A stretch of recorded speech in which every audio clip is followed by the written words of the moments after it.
Bismillahirrahmanirrahim. Assalamu alaikum. In this video, we will explain the principles of management of odontogenic infections.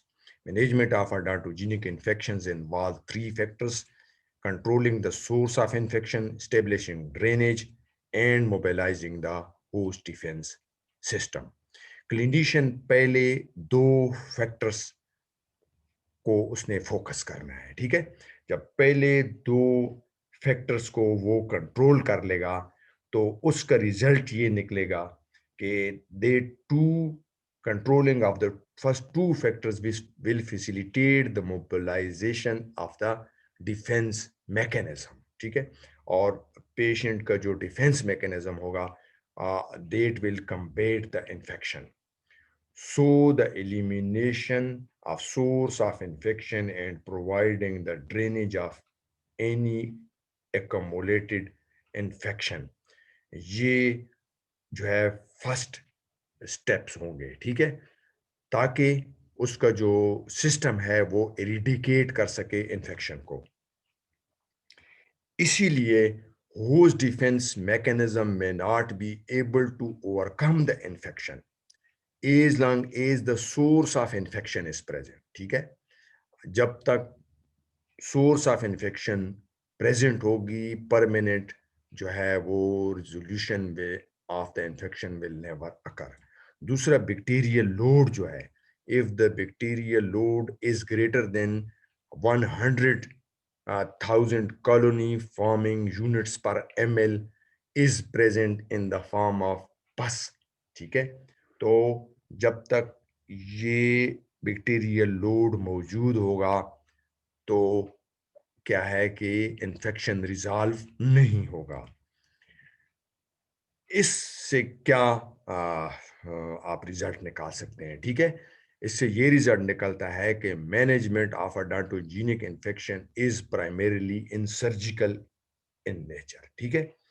आपने source of infection को देखें, establishing drainage, ये जो first two factors हैं, आप इसको फर्स्ट टू स्टेप्स कहें, ये क्या है, ये सर्जिकल है.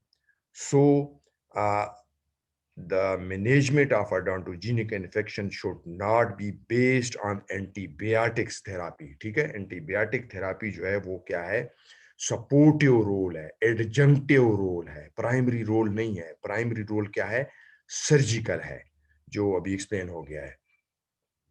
Based upon these three factors, there are almost 8 principles for the management of odontogenic infections. We will explain one by one. So the first is determine the severity of infection. How to determine the severity of infection? Severity of infection, or the determination of severity, that begins with a complete history followed by the physical examination and radiographic imaging and laboratory tests. Now, all of you know about the history. Main thing is that you should focus the presenting complaint, onset of duration, rapidity of the spread of the infection, previous medication, and review of systems. ये जो review of system है, ये क्या होता है, ठीक है ना. दिस याद रखें कि review of system, this is the step of the history, not the clinical examination. Review of the system जो है वो क्या होता है कि आपने ओरल केविटी के रिलेटेड तो सिम्टम्स मालूम किए हैं, लेकिन रिव्यू ऑफ सिस्टम्स में आपने दूसरी सिम्टम्स उससे पूछनी है. फॉर एग्जांपल, आपने पूछना है चेस्ट पेन के बारे में, shortness of breath, polyuria, polydipsia, polyphagia, ठीक है ना. ये आपने एक तो पूछना है कि उसको ऑलरेडी अंडरलाइंग कोमॉर्बिडिटी या कोई सिस्टेमिक डिजीज है, ठीक है. या बाज़ औक़ात ऐसे होता है कि पेशेंट आपके पास आएगा लेकिन उसकी जो है ना वो डायग्नोसिस नहीं हुई होती पहले से, ठीक है. तो इंसिडेंटल डायग्नोसिस हो सकती है. तो आपने तमाम जो सिस्टम है, जैसे जीआईटी है, रेस्पिरेटरी सिस्टम है, ठीक है, कार्डियोवास्कुलर सिस्टम है, इनके बारे में, हर सिस्टम के बारे में आपने रिलेटेड सिम्पटम्स उससे पूछनी है। क्लिनिकल एग्जामिनेशन सिस्टम का नहीं करना है, सिस्टम्स पूछनी है, सॉरी सिम्पटम्स पूछनी है सिस्टम के बारे में, ठीक है। तो उस जैसे मैंने पहले बता दिए, तो ये जब आप सिम्पटम्स पूछोगे, तो आपको जो है ना उसकी जो एसोसिएटेड कोमॉर्बिडिटीज हैं या उसको अंडरलाइंग डिजीज है, ठीक है। दूसरा, आपने मेडिकल हिस्ट्री ली है, हो सकता है उसमें वो ऑलरेडी मिसडायग्नोज हो, मेडिकल हिस्ट्री में पहले से किसी फिजिशियन ने उसको डायग्नोसिस ना किया हो। तो आप जो है फर्दर जब आपको ये ऐसी सिम्टम्स मिलेंगी, तो आप फर्दर मेडिकल कंसल्टेशन ले सकते हो for a diagnosis of the comorbidity और एनी एसोसिएटेड सिस्टेमिक डिजीज। अच्छा, सिस्टेमिक साइन सिम्टम्स जो हैं, वो भी जो हैं रिलेटेड टू द इन्फेक्शन आपने देखना है। क्या है, फीवर हो सकता है, मेलेज पेशेंट कर सकता है, फील कर सकता है, टॉक्सिक अपीयरेंस होगा, लिम्फेडेनापैथी होगी, elevated white blood cell count होगा अगर उसने कहीं लेब में पहले से किया है, ठीक है। या फिर आप भी लेब में जो है वो हम आखिर में देखेंगे कि एलिवेटेड ब्लड सेल काउंट उसमें आ सकता है, ठीक है। फिजिकल एग्जामिनेशन जो है वो आपने आ, उसमें क्या चीजें इंपॉर्टेंट हैं, इसका जो प्रिंसिपल है वो रिकमेंडेड ये है कि you should begin from big to small और आउटसाइड देन इनसाइड। मतलब ये आप एक्स्ट्रा ओरल एग्जामिनेशन करें and then go to the intra oral examination. आपने ग्लव्स पहने हैं, उसी ग्लव्स में एक्स्ट्रा ओरल एग्जामिनेशन करके इंट्रा ओरल एग्जामिनेशन करें। इंट्रा ओरल एग्जामिनेशन से रिवर्स नहीं आना, ठीक है, ताकि उससे सिलाइवा पेशेंट के एक्स्ट्रा ओरल एरिया में लगेगा, वो अच्छा फील नहीं करेगा। So you should begin from big to small और from are outside then inside. तो इसके लिए आपने वाइटल साइन को सबसे पहले देखना है, ठीक है। सबसे पहले जो चीज आपने देखनी है, वाइटल साइंस देखने हैं। और वाइटल साइंस में आपको पता है जब पेशेंट को इन्फेक्शन होगा तो उसका एलिवेटेड हार्ट रेट होगा, ऑलमोस्ट कार्डिया हो सकता है, 100 बीट्स पर मिनट होगा। रेस्पिरेटरी रेट जो है वो 20 ब्रेथ्स पर मिनट हो सकता है, जिसको टिकिपनिया भी कहते हैं। इंक्रीज ब्लड प्रेशर, हाइपरटेंशन हो सकता है। ऑल दो के पेन और एंजाइटी की वजह से भी वाइटल साइंस जो है वो आपको एलिवेटेड दिखाई देंगे, लेकिन अगर ये आपको इस फिगर में आते हैं तो ये कंसर्न होगा, यानी इन्फेक्शन की तरफ आप वो डायग्नोसिस लेकर जाएंगे, ठीक है। और एलिवेटेड टेम्परेचर जो है 101 और हायर जो है वो इसका मतलब ये है कि इन्फेक्शन है, बैक्टीरियमिया है, सिस्टेमिक इन्वॉल्वमेंट है, ठीक है ना।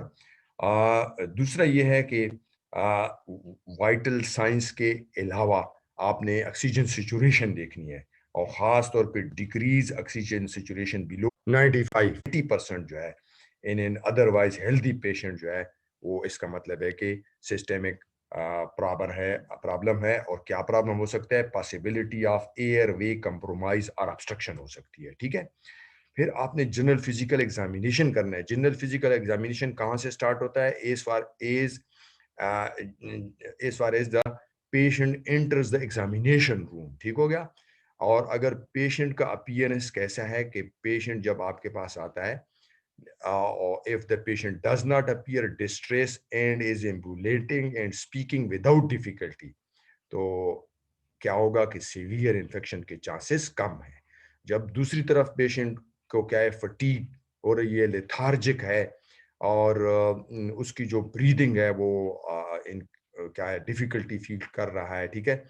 उसकी वॉइस जो है वो चेंज है, और अपनी सिक्रीशंस को हैंडल नहीं कर सकता, उसको ड्रूलिंग हो रही है, आप जिसको आप ड्रूलिंग भी कहते हैं, तो सीवियर इन्फेक्शन के चांसेस हैं, ठीक है। दूसरा ये है कि जो बाज़ औक़ात पेशेंट की जो क्लिनिशियन ने क्या करना है कि should also listen for any science of high pitched जो साउंड होती हैं, ठीक है, रेस्पिरेशन की, ब्रेथ साउंड जिसको कहते हैं आप। और ये जो हाई पिच ब्रेथ साउंड है इसको स्ट्राइडर भी कहते हैं। तो they indicate the obstruction of some part of the airway. तो इन चीज़ों को आपने देखना है जनरल फिजिकल एग्जामिनेशन। जो ही पेशेंट एंटर होता है तो इनकी चीज़ की तरफ जो है वो क्लिनिशियन ने क्या करना है, इनको ऑब्जर्व करना है। अब जब आप इसको कर लोगे ऑब्जर्वेशन, तो उसके बाद आपने local examination head and neck का करना है, ठीक है। हेड एंड नेक एग्जामिनेशन में आपने क्या चीज़ें फोकस करनी है। आपने स्वेलिंग को देखना है। स्वेलिंग में आपने एसिमेट्री देखनी है, एरिथीमा देखना है, रेडनेस देखनी है, ठीक है ना। ये सारे जो स्वेलिंग के साथ रिलेटेड चीज़ें ये देखनी है। और अगर ये चीज़ें मौजूद हैं, तो इसका मतलब ये है कि involvement of the surrounding space जो है वो क्या होगा, उसके चांसेस होंगे, क्योंकि वो उसके साथ सिम्टम्स जो है वो कोरिलेट कर रही होगी। अच्छा, जो कॉमन एरियाज हैं हेड एंड नेक की स्वेलिंग में, वो हमारे पास क्या है कि वो टेम्पोरल रीजन है, ऑर्बिटल है, नेजो लेबियल है, चीक है, मैंडिबुलर एंगल रीजन है, और inferior border of the mandible है, ठीक है। तो आपने फिर इनको फोकस करना है कि इसमें कौन सी एरिया की स्वेलिंग है। तो आपने लोकली जो है पेन देखना है इस एरिया में, स्वेलिंग में, ठीक है।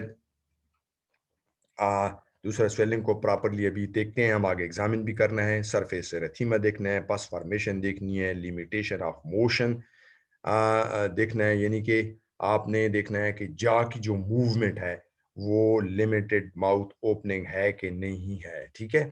तो इसमें हमने अभी डिस्कस किया कि जो कॉमन एरियाज हैं वो कौन कौन से हैं, ठीक है।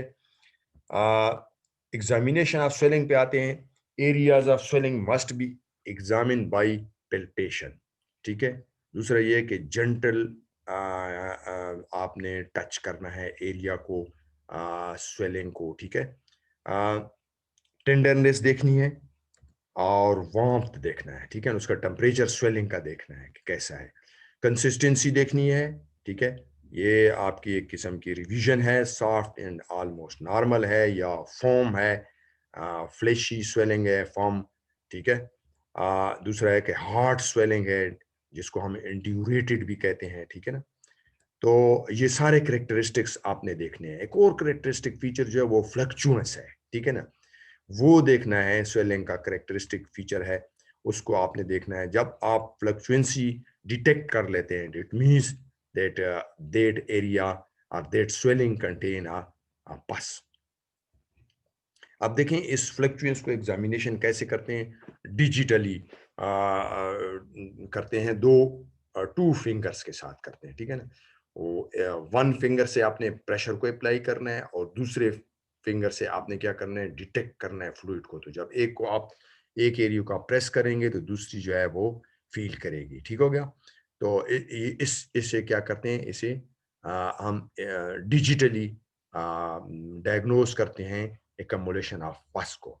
यहाँ देखें सेलुलाइटिस दिखाया गया है एरिया, ठीक है। सबमेंटल और सबमेंडिबुलर रीजन है, और सेलुलाइटिस जो है वो क्या है, एंड्यूरेटेड होती है। अब जब इसको पेल्पेट करते हैं और पेशेंट आपको सिक लगेगा, टॉक्सिक अपीयरेंस उसका होगा, ठीक है। दूसरा ये देखें, वेल लोकलाइज्ड एब्सिस है विद फ्लक्चुएंस इन द सेंटर है, और एंड्यूरेशन जो है साइड पे आपको मिल सकती है। ड्यूरेशन मीन फॉर्म होगी, ठीक है, जबकि यहाँ पे फ्लक्चुएट होगी। अच्छा, मैंडिबुलर माउथ ओपनिंग की जो असेसमेंट है वो भी इम्पॉर्टेंट है, ठीक है ना। इसको आप मैक्सिमम इंटर इंसाइजल ओपनिंग भी कहते हैं। नॉर्मल कितनी होती है, 40 mm होती है, ठीक है। और इसको आप मेजर कर सकते हैं। इंटर इंसाइजल ओपनिंग को मैक्सिलरी और मैंडिबुलर इंसाइजर के दरमियान जो डिस्टेंस है, ठीक है। और उसके लिए जो है आपके पास दो तरीके हैं। एक तो ये है कि आप रूलर को इस्तेमाल करें। रूलर जो है वो उसका इस्तेमाल जो है वो क्या है, आइडियल है, ठीक है। लेकिन अगर आपके पास रूलर नहीं है तो फिंगर ब्रेथ्स को भी यूज कर सकते हैं। 3 finger breadths generally corresponds to 40 mm, ठीक है ना। ये क्या है कि it is a common and acceptable method.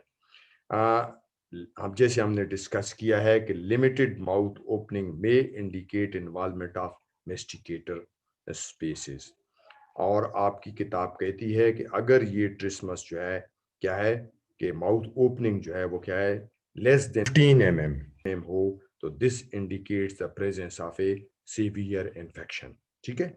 अच्छा, अब माउथ ओपनिंग की जो क्लिनिकल एग्जामिनेशन या असेसमेंट है, ये क्यों इंपॉर्टेंट है।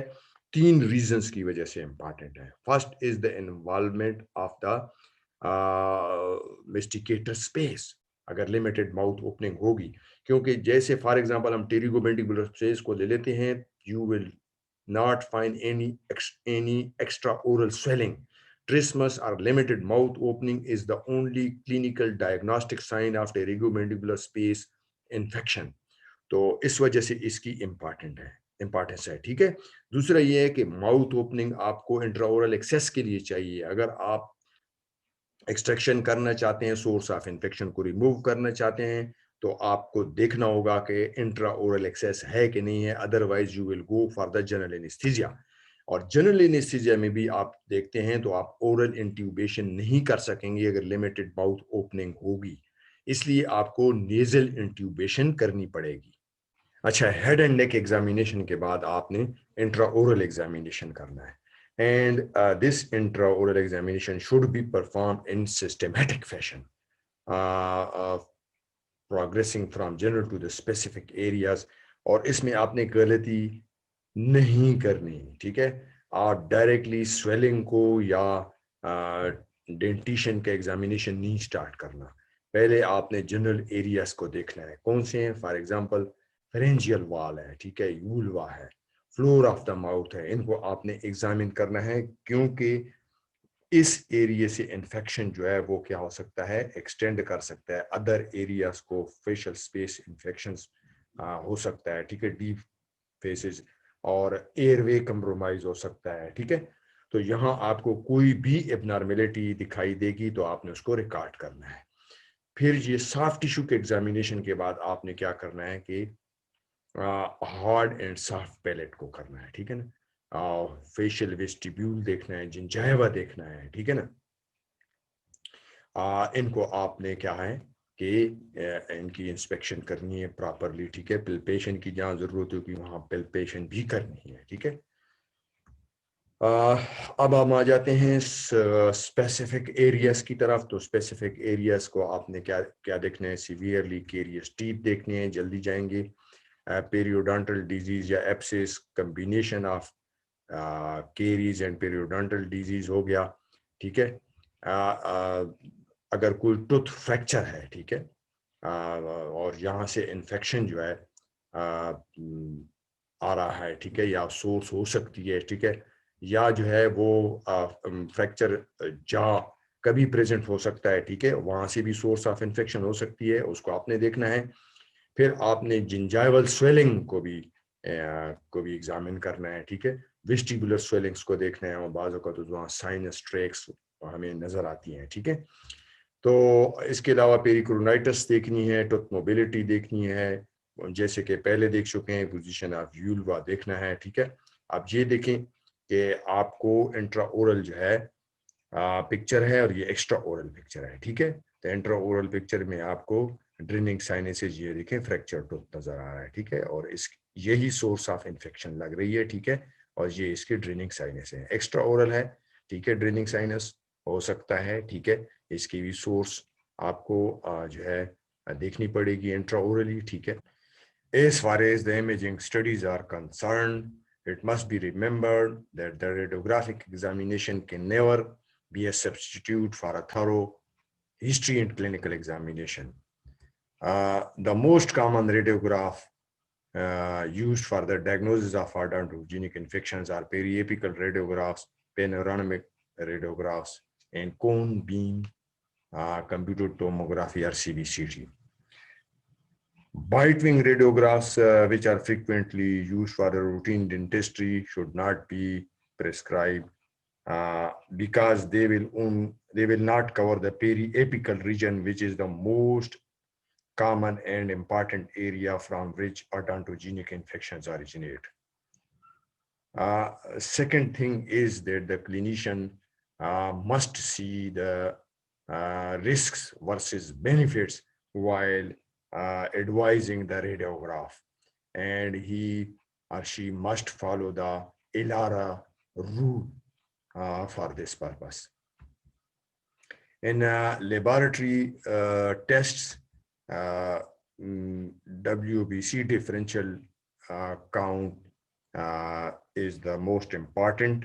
And the main purpose of this test is to assess the host system response to the infection via the bacteria. And you can monitor the recovery from any treatment provided by you. So when there is an elevated WBC count, it means that it represents a very strong immune response to the infection. And the second thing is that due to the increased production of the bone marrow, there is an increased immature WBCs or granulocytes.